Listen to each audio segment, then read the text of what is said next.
Hello everyone. I've been reading these stories for a while, and I had an encounter a few weeks ago that I thought was worthy of this sub. I'll put some info about myself first. I'm a female, mid-20s, about 5'7", and 130 pounds. I'm not exactly tiny, but I'm not big either. I work overnights at the airport, from 8 p.m. until 4:15 a.m., and I use the train to get from where I park to where I work. Usually I don't feel unsafe, because I only have to go to one stop, to the parking garage employees use. And at that time, the train is usually pretty crowded with employees going to and from work. This morning, however, my husband was supposed to be picking me up, but he overslept, so I had decided to ride the train to a bus stop 20 minutes down the line, then take the bus to the stop closest to my house and walk from there, about 2 miles away. Anyway, the train was fairly crowded when I first boarded. As I sat down near the back, I noticed a scraggly young guy chatting up some of the flight attendants who got on a few doors down. By scraggly, I mean he had long, dirty hair and a dirty beard, and even though he had dark skin, I could tell his hands were very dirty too. Since all kinds of people work at the airport, I assumed the guy worked for the same airline they did, as a mechanic or baggage handler, which would explain the dirty hands, and knew them, so I didn't pay much attention beyond a first glance. I popped my headphones in and pulled out a book and started to read. The train pulled into the next stop, and all the airport employees got off. As the train pulled away, though, I looked up and realized the train was entirely empty, except for me and the scraggly man. This wouldn't normally have been a problem, except that he was blatantly staring at me. Not just a few glances, but staring, wide-eyed and open-mouthed. I got extremely uncomfortable, but since I was at one end of the train and he was at the other, I tried to go back to reading and hoped he would just confine his weirdness to staring and nothing more. He didn't. As soon as I looked away, he started moving towards me. He stopped at the end of my row of seats, turned towards me, gripping the overhead bar, and stared some more. I kept trying not to look at him, because I was afraid that eye contact would be interpreted as an invitation to do more than stare. He sat down in the row across from the aisle, then got up and moved to the seat directly behind me. I still refused to look at him, but he must have leaned in really close to me, because I could feel his breath moving my hair. Then, I felt his finger lightly run down the side of my neck. I'm not ashamed to admit I nearly pissed myself and jerked violently away. Over my music, I heard him hiss like a snake. That's when I decided I was probably a few seconds away from getting raped, stabbed, or both. The train was nearing another stop, so I quickly made a plan. I got a tight grip on all my stuff, and as soon as the doors opened, I shot out of my seat, out of the door, and booked it into the second car. I peeked out the window to see if he had followed me. To my horror, I saw him leaning out the door of the first car, looking up and down the dark, deserted station. Thankfully, he must not have seen me get into the second car, because I saw him stomp his foot, mouth move, and pull back into the train as the door closed. I'm not a lip reader, but it was pretty easy to see what he had said before he ducked inside. Fucking cunt. By the time the train got to the bus station, my increasingly panicked phone calls had woken my husband up, and he met me there in the car. I have no idea if the scraggly guy intended to get off at the bus station, but I'm glad I didn't have to find out by enduring a bus ride with him. Since this happened, I realized how utterly defenseless I would have been if he had gone beyond staring and a very light finger touch. I enrolled in Muay Thai kickboxing. I'm only a few weeks in, but by now, I can throw a pretty mean jab-right hook combo.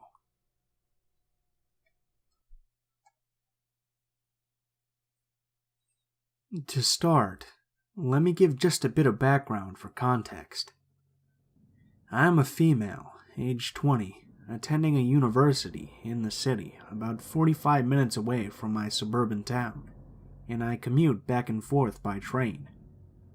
Also been happily taken for 5 years now. Back in February, I was doing as I always did for 3 days a week, around 2:30 in the afternoon, waiting at the station for the train. I walked up to the platform, out of breath from climbing 50-odd steps to get up there, and stood over by one of those freestanding platform advertisements and leaned up against it to rest. There was some larger guy, looking not too much older than myself, wearing a long black pea coat and dark pants standing nearby, but I didn't take much note. Suddenly, he smashes his hand up against the billboard as if he fell into it. I glanced over at him, and he immediately said, "Sorry," in a surprisingly light, creepy, Michael Jackson-sounding voice for a guy his size.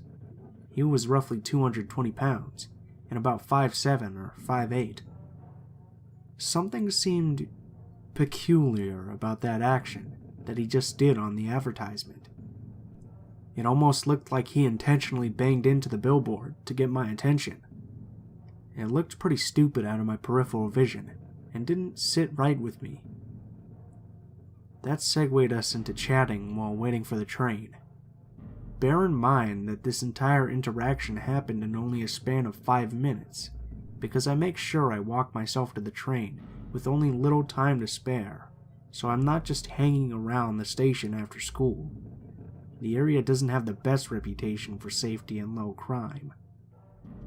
Anyway, so this guy bothered me right off the bat, but I couldn't quite put a finger on what about him that I didn't like just yet. I like to give people a chance before I form solid opinions on them.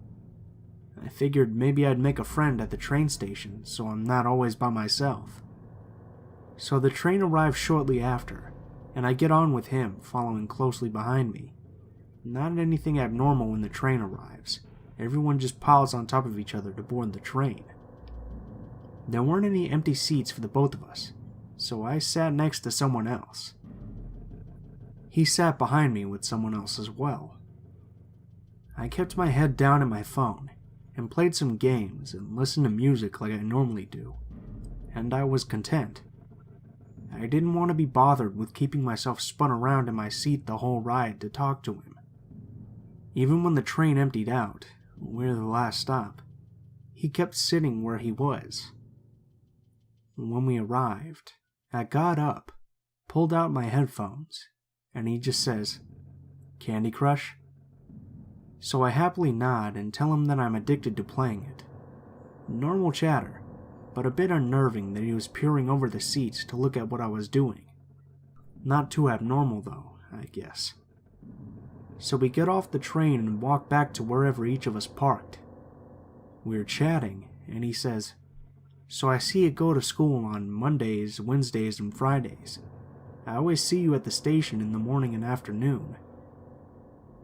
Huh, I thought. Weird. Never once during our interaction so far have I told him that I went to school on these specific days. Hell, I didn't even tell him I went to school. Some people at that station don't necessarily attend my school, even though the station is right by campus. So I just said, "Yeah, I do." Still lighthearted, because I figured, well, it can't be that hard to deduce that I'm a student, with my backpack and casual clothes and all.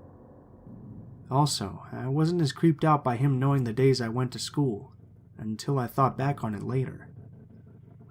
When we got to a row of cars in the parking lot, I said something like this: "Well, here's where I parked. It was nice meeting you." And then he just replies, "Wait, I parked there too." So we walked together, and now it was a bit awkward since I expected to part ways. Then I get back to my car and he gets back to his. His car is right next to mine. What are the chances of that? It's a rather large parking lot for a train station as well. He was in an old red Monte Carlo, and he bragged about it to me. I acted impressed, even though I didn't really care much for the car. At this point, I gave him a goodbye, and he gave me a look like he expected a hug, even though we had just met. I just stuck out my hand, shook his, and went on my way. The next day comes. I believe it was a Friday, after meeting him on a Wednesday. This time, I managed to grab a seat with him on the train coming home from school. We conversed, but the entire conversation felt so forced. I wasn't enjoying anything he was saying, but I forced myself to agree anyway. He talked about how he's the life of the party when he plays blues on the guitar, and how he works at McDonald's. Anyways, he was definitely trying to impress me throughout the conversation. The eye contact was odd too.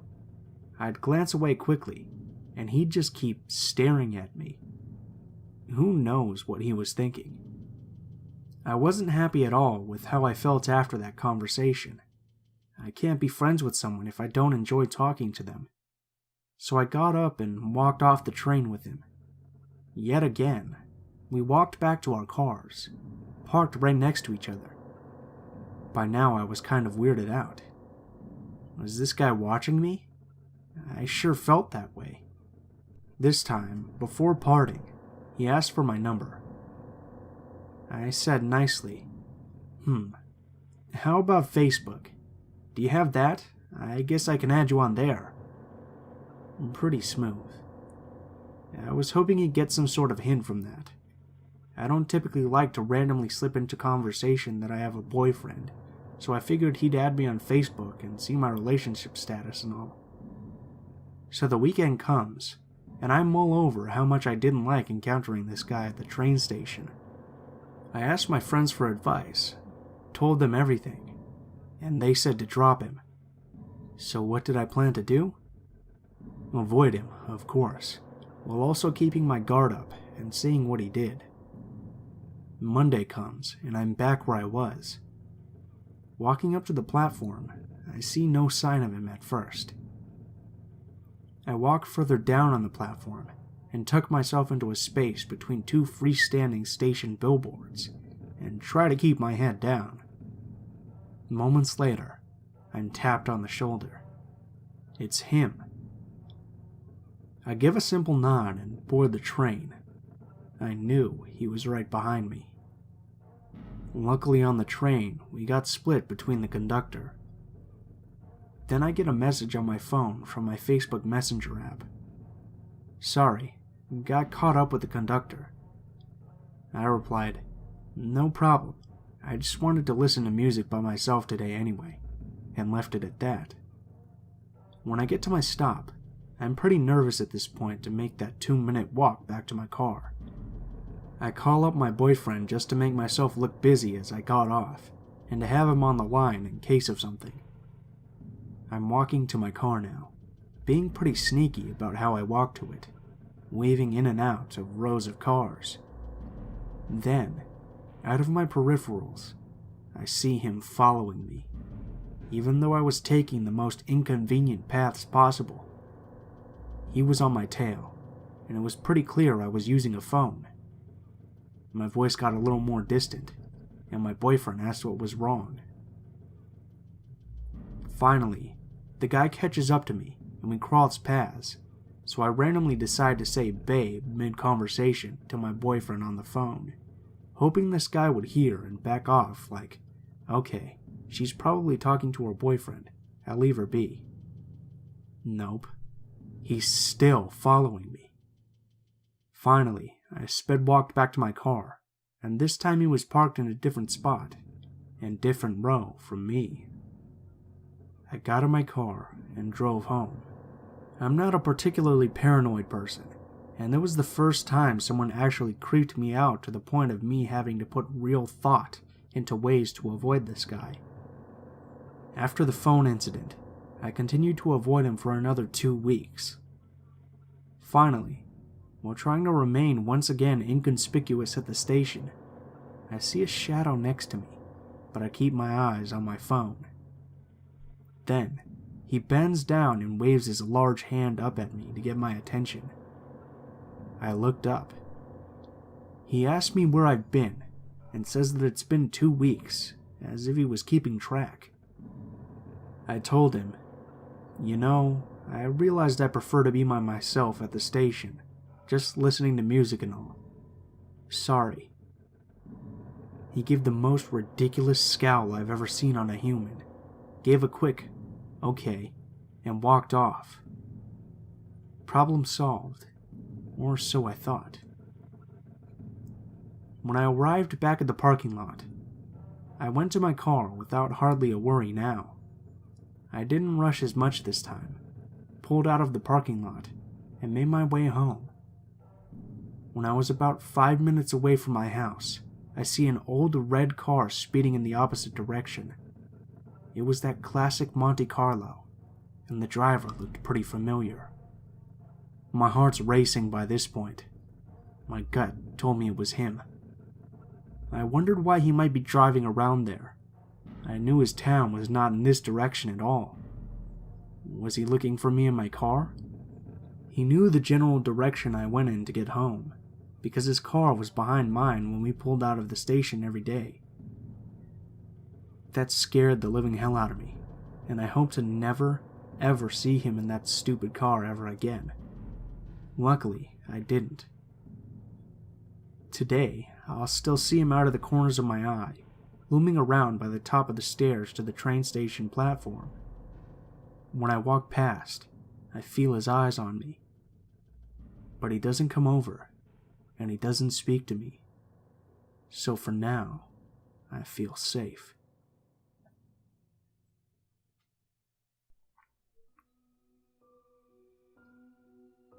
Here's some background information.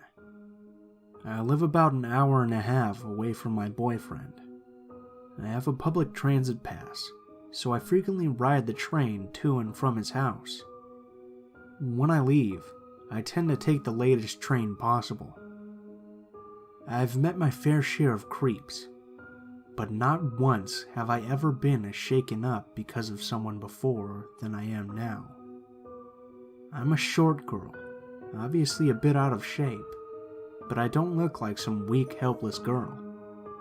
I've never had any trouble with telling someone to fuck off, so this experience made me all the more rattled up.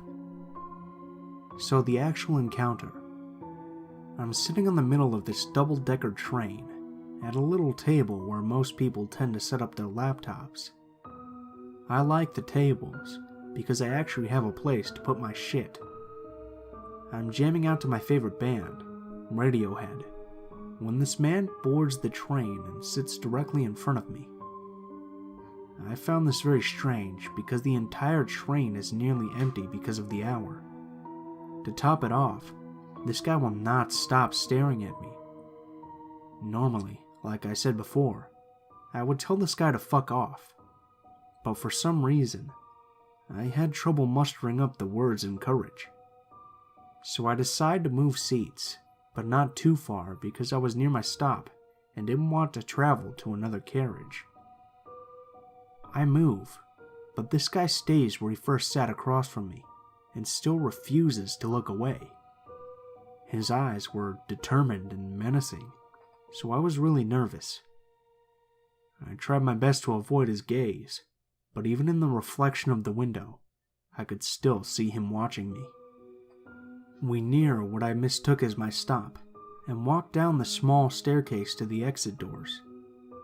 I realized suddenly that this was the wrong stop, the one before mine, so I just take a seat near the exit, which is another table seat. I turn my head and guess who's a few seats sitting back? Creeper dude. He's still watching me. At this point, I'm genuinely scared, so I reach into my purse and take out my mace. I set it on the table very obviously, and look him dead in the eye, letting him know that I meant business. This guy didn't even flinch. made no effort into making himself appear less creepy.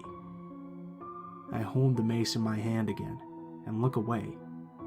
I'm fearful because we're the only two on the train, which is uncommon for me to usually be alone. We're near my stop at last, and I was uber relieved to see a man on the other side of the carriage near the other exit. As the train starts to slow, I get up and approach the man. I quietly ask him to stand with me at the stop and check if the creepy man got off as well, because I feared he was going to follow me. The man agreed, and I was so thankful I nearly cried right then and there. I look back to the creepy man and see he's still watching, and now standing as if he were going to exit as well. I exit the train and the nice man stands with me, watching the doors until the train leaves. The creepy guy, thankfully, didn't exit as I expected him to. I thank the nice man and start walking to my car.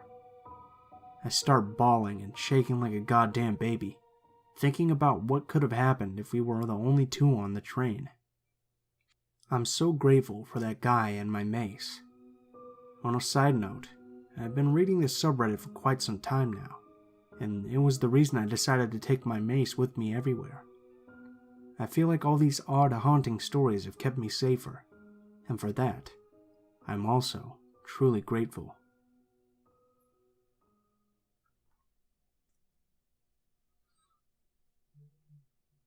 Hey, what's up guys? Blue Spooky here, as always. I just wanted to thank you guys for watching, especially if you made it this far to the end. I also want to really apologize for not having posted anything really for the last about 1.5 weeks. I was fairly sick, and it was messing up with my nose and my throat in such a way that every time I tried to record it sounded like I was trying my best to do a Steve Urkel impression, which is not very scary. So I decided to just not record for a bit and let my voice rest up so that I could get some more content out for you guys at a more steady pace once it healed up. And now it's back to normal. So thank you guys for being patient with me. I really am sorry that I haven't been able to get anything out. I know that's probably pretty disappointing, but you know, what can you do sometimes? If you guys liked the video, please feel free to leave a comment below, and perhaps leave a like on the video if you feel so inclined. If you have any stories that you'd like me to read, or any personal stories that you'd like to send in, links to all of my social media will be in the description below. And this includes my Facebook, Twitter, and Gmail accounts. So feel free to shoot a message on any of those, and I'll try to respond as quickly as possible. If you do decide to send in a story, please feel free to put in the tagline what sort of story it is if it has a specific theme, and how you would like me to credit you for the story. If you have any constructive criticism, please feel free to leave it in the comments below, as I'm always looking for new ways to improve the channel. In addition to this, I've also maybe received some complaints that the volume of the videos was too low, so I went ahead and upped the volume a little bit. So for those of you who said the volume is too low, please let me know if it sounds alright now, or if it's a little too loud or still a little bit too low. Thank you guys so much for watching, and I hope you guys have a great day.